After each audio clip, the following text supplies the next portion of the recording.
All right, so we did systems on the last video. Right here we're going to work on rules of exponents. So number 6, we have parentheses, but as you can see, there's nothing to distribute. Like there is no power on the outside, so there's nothing to distribute, nothing to distribute. So in reality, you don't need these parentheses. All that you need to know is that you're multiplying. And you're multiplying between all the terms. Technically, you have -7 times h to the third times I times j to the fifth. So it's all pure multiplication. Now, because it's all pure multiplication, commutative property allows you to rearrange everything. So you're going to have -7 times 8. I just put the numbers out there. And then I'm going to go for the h's. I have h to the third times another 8. Whoa, what is that? Times another h to the 1. And then I have an I right here. And I also have an I to the fourth. And I also have a j to the fifth and a j to the second. So I simply put them all organized. That's it. So my answer is going to be -56.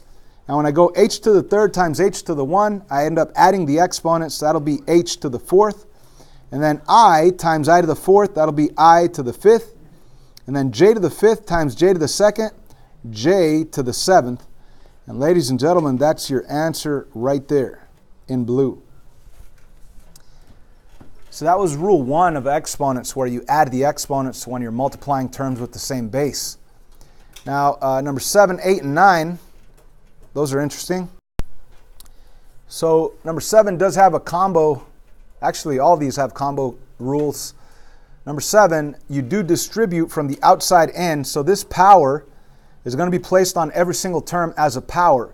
So that's going to be 6 squared.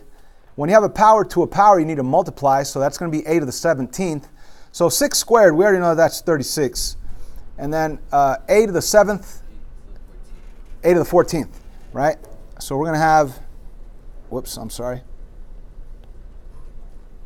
a to the 14th power, and then b, when you distribute it, it'll be b to the second. And that's going to be over 18b to the 8th. So now after that, you have to see if there's anything that's alike on the top and the bottom that you could cancel out. And of course you have b squared up here, and you have 8 of those b's down here. So 2 of those b's up there cancels with 2 of the 8, which means you have 6 left over. So you canceled out the b's. How about the actual coefficients out in the front, the 36 and the 18? You could actually reduce that by 2, and then by 2 or by 4. Actually, the best situation would be to reduce by 18, right? 18 times 2 is 36. So 36 and 18, that's going to be 2 over 1. So what do we have left? Our answer. We have 2, a to the 14th, over 1, b to the 6th. You don't even need to write the 1, but the b to the 6th, absolutely. That's your answer for number 7. Number 8, there's nothing to distribute, but we do have terms that are alike on the top and the bottom that we can cancel out. So if we have d to the 7th up on top and d to the 7th on the bottom, all 7 d's are going to cancel out with all 7 d's. There's going to be no more d's, right? And how many c's do I have on the bottom? How many c's do I have on the top? 4. So only 1 cancels with one of these 4, which means I have 3 left over. And then when we think about, the 7 and the 6, can I cancel those? No. So that's my answer. My answer will be 7 c to the third over -6. The only other thing that I see that's a little different on the multiple choice is that they'll put that minus sign in the middle. So let me erase the minus sign on the bottom. Let me put that middle minus sign right there. They'll either put it on the middle or on the top. For some reason, they'll never leave the minus sign on the bottom. It's the same thing. Número 9. So I'm not going to start canceling because I have negative exponents, and we should all remember the rule of negative exponents. Whenever you have a negative exponent, you grab that term, move it to the other side. And I like to circle things and draw arrows. So let me start my answer down here.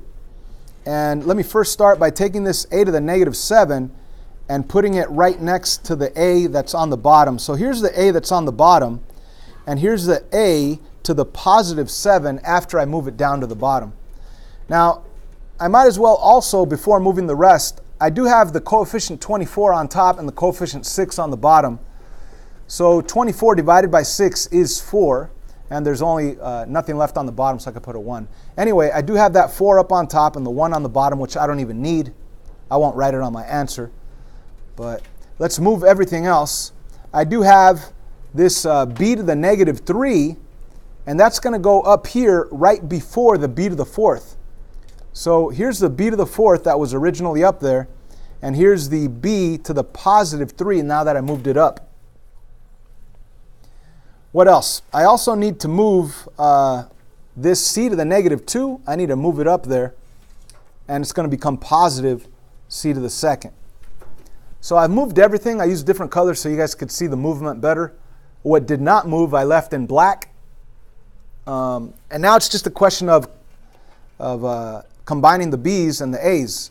So our final answer is going to be 4 up on top, b to the 7th, because 3 plus 4 is 7, and then c squared. And on the bottom, we have a to the 1 times a to the 7th, which is what? A to the 8th. Do I need a 1 in front of the answer? No, I don't, so I'm not even going to write it. There's our final answer right there, guys.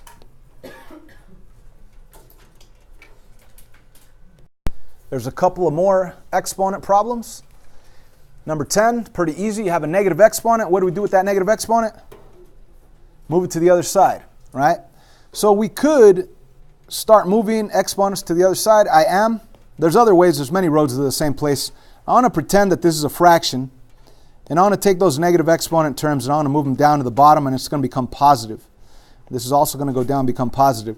So let me start my fraction answer here. The x to the 5th, I'm not moving it, so I leave it there in black. The y to the negative 7th, it came down, it became y to the positive 7th. And also the x to the negative 8, it also came down and it became x to the positive 8. Now what I need to do is cancel out the x's. I do have 5 x's up on top and 8 x's on the bottom. So all 5 x's on top cancel out with 5 of the 8 on the bottom, and I'll have 3 left over on the bottom. Now there's nothing left up on top, so my answer is going to be 1 because there's nothing left up on top. And on the bottom I have the x to the 3rd and the y to the 7th. So that is my answer for number 10. 1 over x to the 3rd, y to the 7th. Let's move on to number 11. 11 is so easy that some people might get confused. What do I do with this guy? Turn it into a 1, because anything to the 0 power is 1. Now, yeah, you could move these to the bottom, move this to the top. You could, do some math in there. But what's the point if you know that the whole thing is in parentheses and it has to the 0 power? So this whole thing becomes just 1. And we know that 1 times anything is the same value, so you don't even need to write that 1. I'm just going to scratch it out and not worry about it. So all I need to do is focus in on this part right here. And that part right there is to take the 3 and distribute it to each and every term and put it as an exponent. So you really have 2 to the 3rd, x to the 3rd. And that's the answer, but the way they're going to write it is actually working out the 2 to the 3rd. 2 times 2 is 4 times 2 is 8. So 8x to the 3rd is your answer for number 11 on this practice midterm.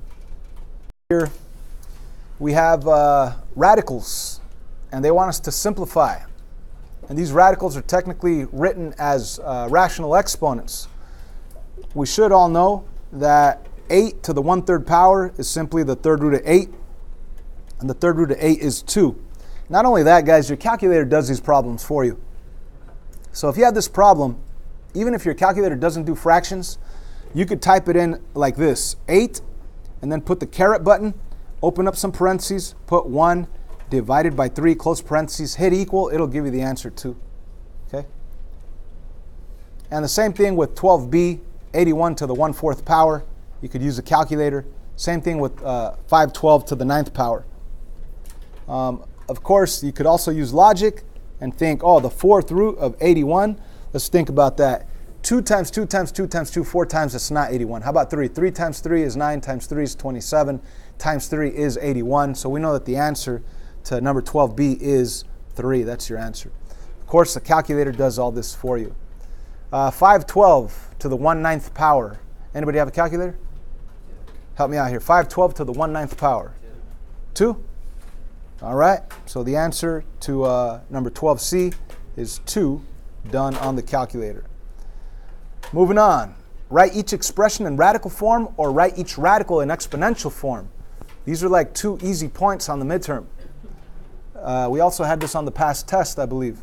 So because this is all in parentheses to the 1/2 power, we know that it's all going to be inside the square root. And you don't have to do anything. That's it. That's your answer right there.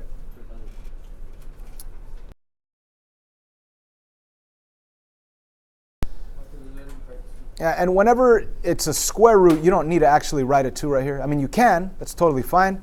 But the multiple choice is going to leave it blank. Because whenever it's just the square root, you automatically assume it's a square root, a 2. Let's look at number 14. What's inside the root?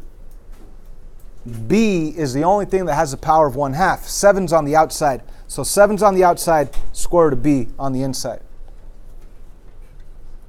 And that's it. Let's jump to the back side. On the back side, we have some equations, but we have the exponents that have the variable in it. So you want to get x by itself, but the problem is x is up there in the exponent position.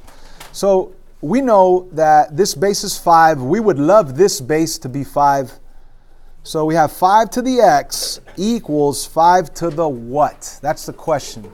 5 to what power is 625? I know that 5 squared is 25. 5 to the third is 125. So 5 to the fourth must be 625. Now once you have the base 5 and the base 5, you could scratch out the bases and the powers come down. You're going to have x equaling 4, and then you're supposed to solve for x, but it's already solved for you. That's your answer, x equals 4. Let's look at the other one. Once again, we would love this 1024, this 1024 to become 4 to a certain power. So you guys should get your calculators and say, okay, try it. 4 to the 4th, 4 to the 5th, see which one actually gives you 1024. 4 to the 5th. So let's rewrite this thing. We have 4 to the 2x minus 1 in black equals 4 to the 5th in black. Now why did I do that in black? Because the 4's are going to cancel out, and what's left over is your actual equation. 2x minus 1 equals 5. And when you solve this thing, plus 1, you will get, let me write it up here, 2x equals 6, which means that when you divide by 2, you get the final answer, x equals 3.